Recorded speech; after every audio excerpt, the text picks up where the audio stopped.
so many women are facing domestic violence in all its ramifications. Most men get away with it because tradition has crept into even our Christian lives, that when we even try to practice marriage as ordained by God, tradition gets in the way. There's a culture of silence. Children are left helpless to watch the cycle of abuse. So what is domestic violence? What are the telltale signs? What can the church do? How can you help yourself? What can you do to save yourself from this embarrassing and humiliating situation? I always say to people when I ask questions, what would Jesus have done? Would Jesus have sent an abused woman back who runs to him to say, help me, my husband is abusing me? Pastor Matthew Ashimolowo will educate us on this topic, domestic violence. Don't go anywhere. This promises to be very, very interesting. My name is Yudi. We'll see you after this time.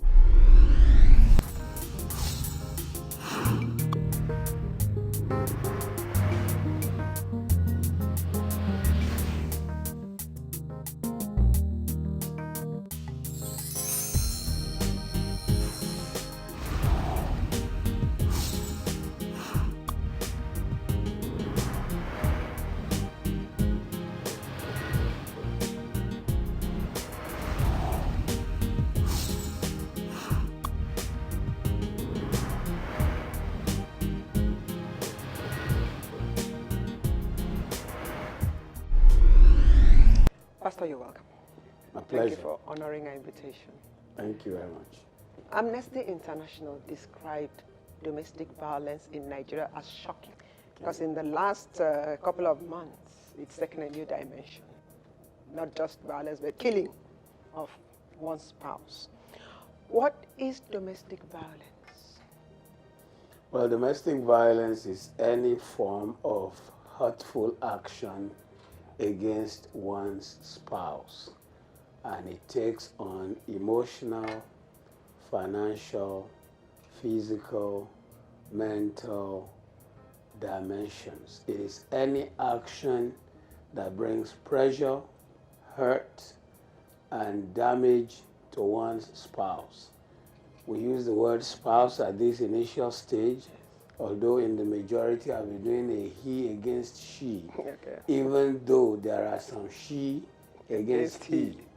Domestic violence is, there is male carrying it out against female, there's female carrying it out against male, but almost in every culture, recorded statistics of domestic violence has been known to be more from male to the female, although there are female to the male.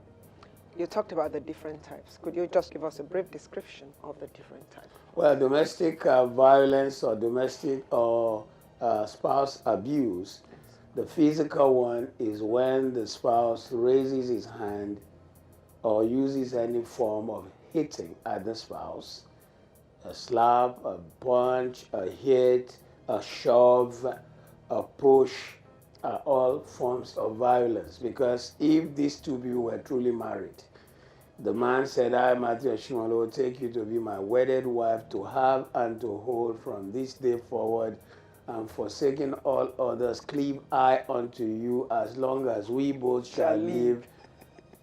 So help me God. Well, I remember because I have to make people say it, not just me saying it, but as a minister, I had wedded so many people, even though it's been almost 10 years since I've done any more weddings. But you still remember? Yeah, but I make my staff now do it. Okay. So physical violence takes that various form. Emotional violence is in all sorts of ways. It is either a withdrawal of affection, or a deliberate starving of the other person of love.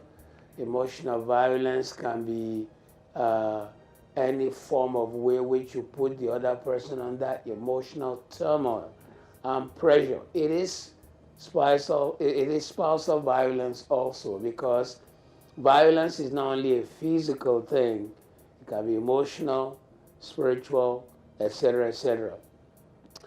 there is sexual violence. Sexual violence, which is almost unrecorded in Nigeria, but is there, is when the other person makes his spouse to perform sexual acts outside of the person's volition or choice. In other words, spousal rape, men who force their wives to have sex with them, maybe because the woman says she doesn't want to, or maybe because the man has been abusive on other forms and the woman feels, I cannot respond to this, etc. And in some cases, sexual violence can also take another dimension where it involves drug abuse. One of the cases I had to handle was a woman whose form of abuse from her husband was that he would actually use her body to snort cocaine. That was his own high. Yes. Now, he was not only abusing drugs, he was abusing his wife, he was using her body to snort the cocaine. How he would spread the cocaine. Yeah, if he felt that was how he had his high. And the woman just felt the lowest degradation. Then there is domestic abuse through finance. And that is actually a pattern with most males who abuse their wives. They oftentimes, 90% or more, prefer that the woman really looks to them financially. They use money as a form of control. And where there is some degree of the ability of the woman to earn outside of her husband's stipend, which he gives to her, the man becomes uncomfortable. I know some of the things I would say will stir up all sorts, but the truth is out there that there are some men who will refuse their wives to work, not because the man has extraordinary income, but because he feels that if his wife is financially independent, he will lose control. That's some form of abuse. One of the essences of mankind is the ability to help community, to serve your mankind through work. And if you are denied that opportunity, you become in some form dysfunctional. So there's financial. Then there is, of course, verbal. When you say things to your wife like, you're so stupid, women are stupid, what do you have in that head? Sawdust, Verbal abuse is probably more terrible and inflicting than physical. The physical one people can see when the woman has a black eye, but the verbal abuse damages the psyche, takes away self-confidence, destroys the person's sense of self-esteem, and it is so common, it is almost unbelievable. There are husbands who, if the wife is pretty according to their perception, if she dresses too well, they feel she's dressed too well, they begin to use the word, why you dress like a prostitute? And these are some of the footprints of domestic abuse. A lot of the women who are going through this don't talk about it. They refuse to talk about it. Sometimes you find some of them when their husbands hit them, they either hide behind a dark shade. They don't talk about it. Why are the victims silent? There are several reasons. Domestic abuse first starts like the process you go through when you lose a loved one. There are 5 or 7 stages you go through when you lose a loved one. First one is shock. Okay. Number 2 is denial. Number 3 is some degree of negotiation. Number 4 is withdrawal. Number 5 is maybe acceptance. But before you reach that stage, so many things have happened. A lot of the people who are experiencing domestic violence, firstly, are in denial. They deny and say, no, this cannot be happening. Maybe it's a one-off. Maybe he was drunk. Or he didn't mean it that way. Because most abusers, particularly the men, seem to wear a dual personality. They are Jekyll and Hyde. Jekyll and Hyde is this story of the 1880s in the United Kingdom. A medical doctor, very perfect gentleman in the afternoon, but he discovered a chemical which he invented, and he found that when he drinks that chemical, he becomes a monster at night. Most men who are, I'll keep saying men, and I've already said, for the sake of the show, we'll keep saying men. Of course, there are women who beat their husbands. No man will admit that. Pastor, hold the thought, hold that thought. Don't go anywhere. We'll be right back.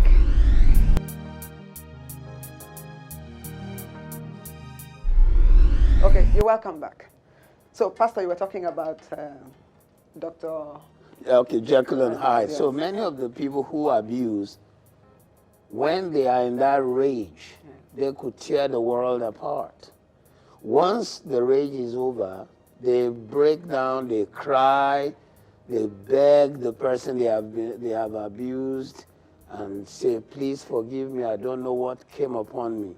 And they promise never to do it again, only to revert every time it happens.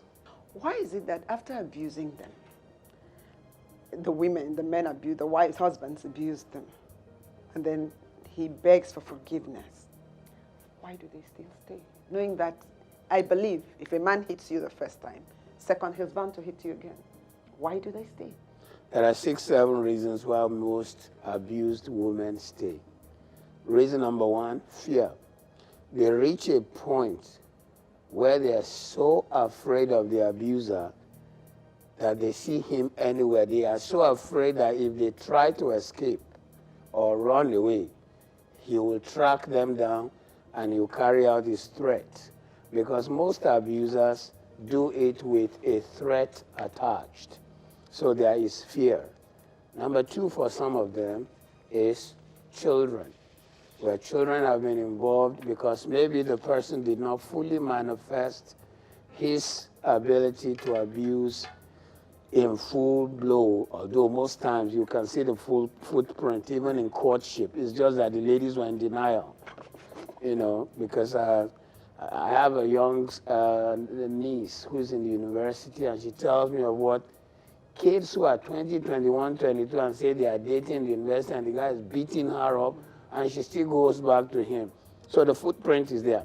So the reasons why they stay is fear. Number 2, children. They think, look, I need to be there for my children, because if I'm not there for my children, the person who did this to me could do worse to my kids. And of course, there have been 1 or 2 cases where the abuser have turned on the children when the other parent have not been around. Or even if the parent have been around, some abusers are multifaceted in their abuse. They are abusing the mother, they are abusing the children, either through physical violence or in some extreme cases, incestuous sexual relationships. The 3rd reason for not departing is denial. The 4th reason is social contacts. They're wondering, what will our friends say? And they're always hiding it from their friends because they want their spouse and themselves to still look good. And even if their friends observe a black eye, or I fell down on the stairs, something dropped on me, and so on and so forth. The 5th reason is there is a sense of connection between them that makes this same abused person to think, there's a dimension to Joe which I like. I can never see it in another man. So why do I want to leave? Of course, number 6 would be sexual conjugation. Some of them may feel, if I leave him, do I now want to make myself available to another man? So they stay in the relationship. These are some of the many reasons I could give. At least that's 6. Well, for somebody watching, a lady who is yet to get married, who is in courtship, Pastor, are there any telltale signs? Are there things you can say look at a man who you're currently courting and say, this is an abuser? Are there any telltale signs? The first sign of a potential abuser is how he treats his mother or sisters, because that's his first contact with the opposite sex. If he honors his mom, I'm not talking of the African prostration, because you can prostrate and be in disregard.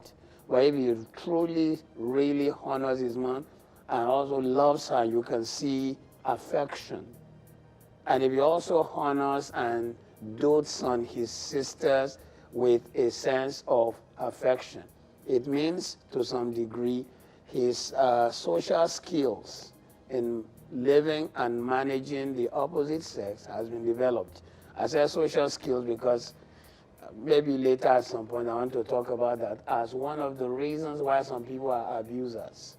So if that sign is there that he has treated or does treat his mother right and his sister right, is the first sign that he may be a good person in managing the opposite sex. The second sign that he is likely to be an abuser. But if he doesn't do that, then he could be an abuser. The second sign that he may be an abuser is an abuser immediately begins to cut you from all your own social, emotional supports. Why are you talking too much to your parents? Why are you talking too much to your brothers? Why are you talking too much to your friends? It's just you and I. We can do it. After all, the Bible says two shall become one flesh, because some of them know how to use scripture. In fact, some abusers who are in church at a point will tell the lady, we don't even need the church premarital counseling, because almost every church now has a good counseling system put in place before the wedding. He'll be telling you, we don't need them, we are matured, we know all these things. Which book are they going to say they've read on marriage, which we have not read? So anyone who begins to cut your social contacts is a sign of an abuser. Anyone who is beginning to want to control you. Where have you been? Where did you go? What time did you leave home? What time did you wake up? The distance between your house and this place is such a short journey. How come you were here 2 hours later? Those, I say these things, and every time I say them, I see flashes of people in my 38th year of ministry, because I've been in ministry 38 years. I see flashes of guys who did this. I remember one guy, he was so controlling that, and he was still in courtship. This is in London. He at one time was driving taxi, and sometimes he would drive and stay by the window of the lady by 1 a.m. seeing if somebody else is inside the house. Of course, controllers also, a person who is likely to be a future controller are usually pathologically jealous. They cannot stand you talking to a man like themselves or laughing with another man. That will kill a potential abuser, because he feels that he owns you, you are his property, you are to only talk to him. And if a woman is going to end up being a person who probably is in one kind of business or profession that will make her meet with colleagues who are her opposite sex, she better be careful before she marries. Pastor, hold that thought, hold that thought. Don't go anywhere. We'll be right back.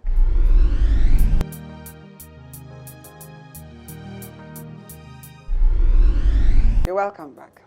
Yes, Pastor, do you still have possible telltale signs to give us? Telltale signs of an abuser, of course, among all these other things I said, is that an abuser at the end of the day, you also need to look at his background, where he is coming from, and see if his social skills for relating with people has matured. If he doesn't have strong social skills, it is going to be a major, major challenge.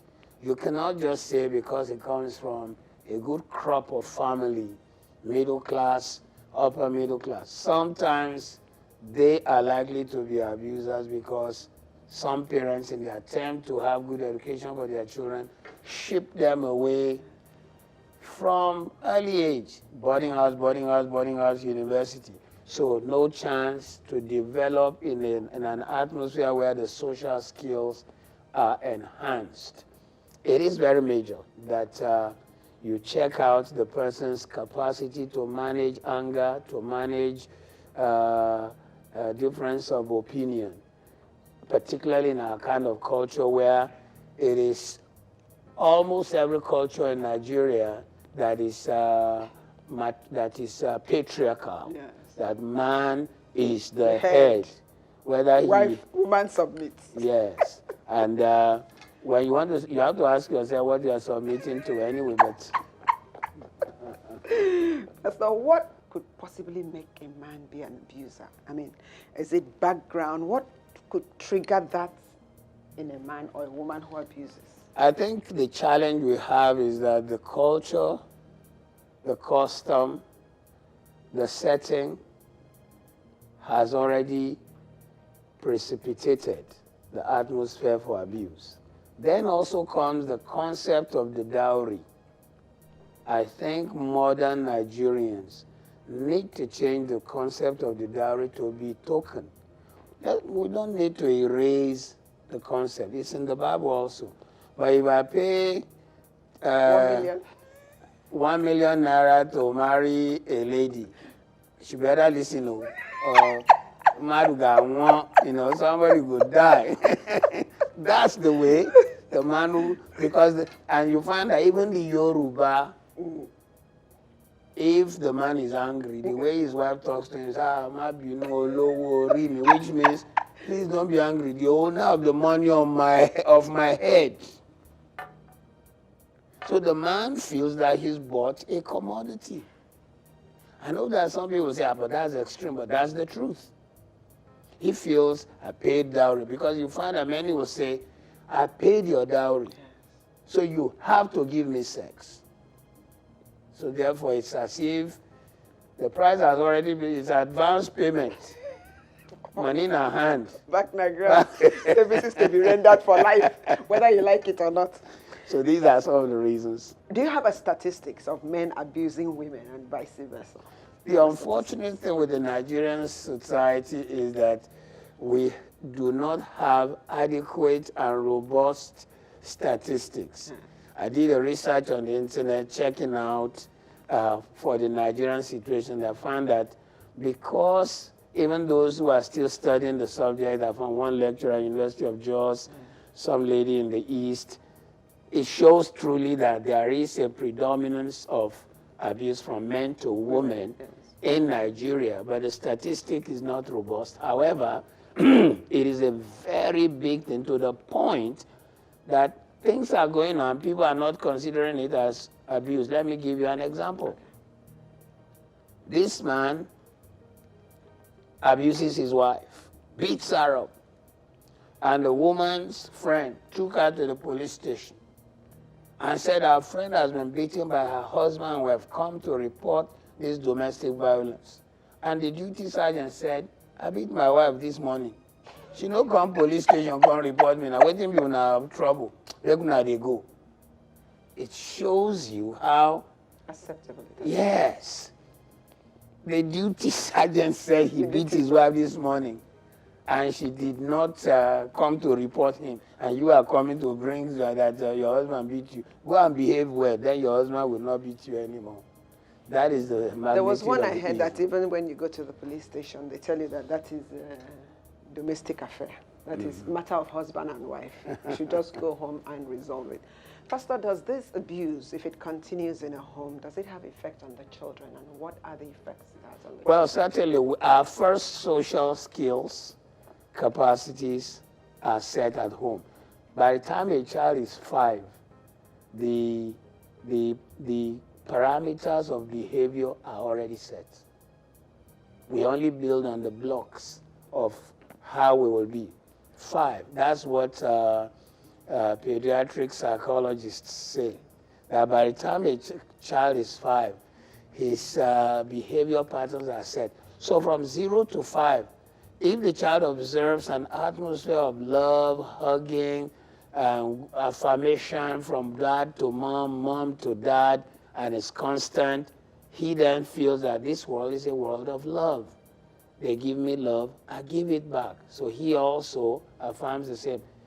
The challenge we have in Africa is, well, let's just face it, our parents were not that kind, who hugged and loved. They didn't, even if they did, they didn't do it in public. They felt it was embarrassing, number one. And number two, they felt it would make we the children going to sin.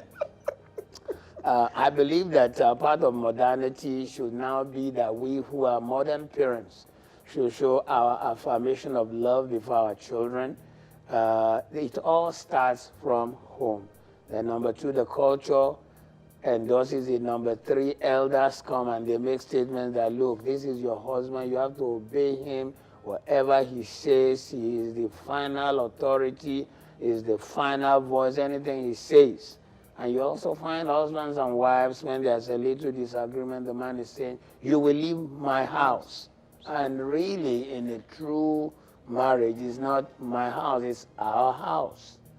So some of the patterns are already there, but our culture is not helping. What is the effect, resultant effect on the psyche or self-worth of an abused person? Oh, the person who has... Pastor, hold that thought. So, Pastor, you'll join us as we continue this in the next episode. Thank you for your time. My pleasure. Join us next week as Pastor continues this topic. You have a wonderful week ahead of you. My name is Uduak Abasi, meaning God's will, perfect will of God. See you again next week.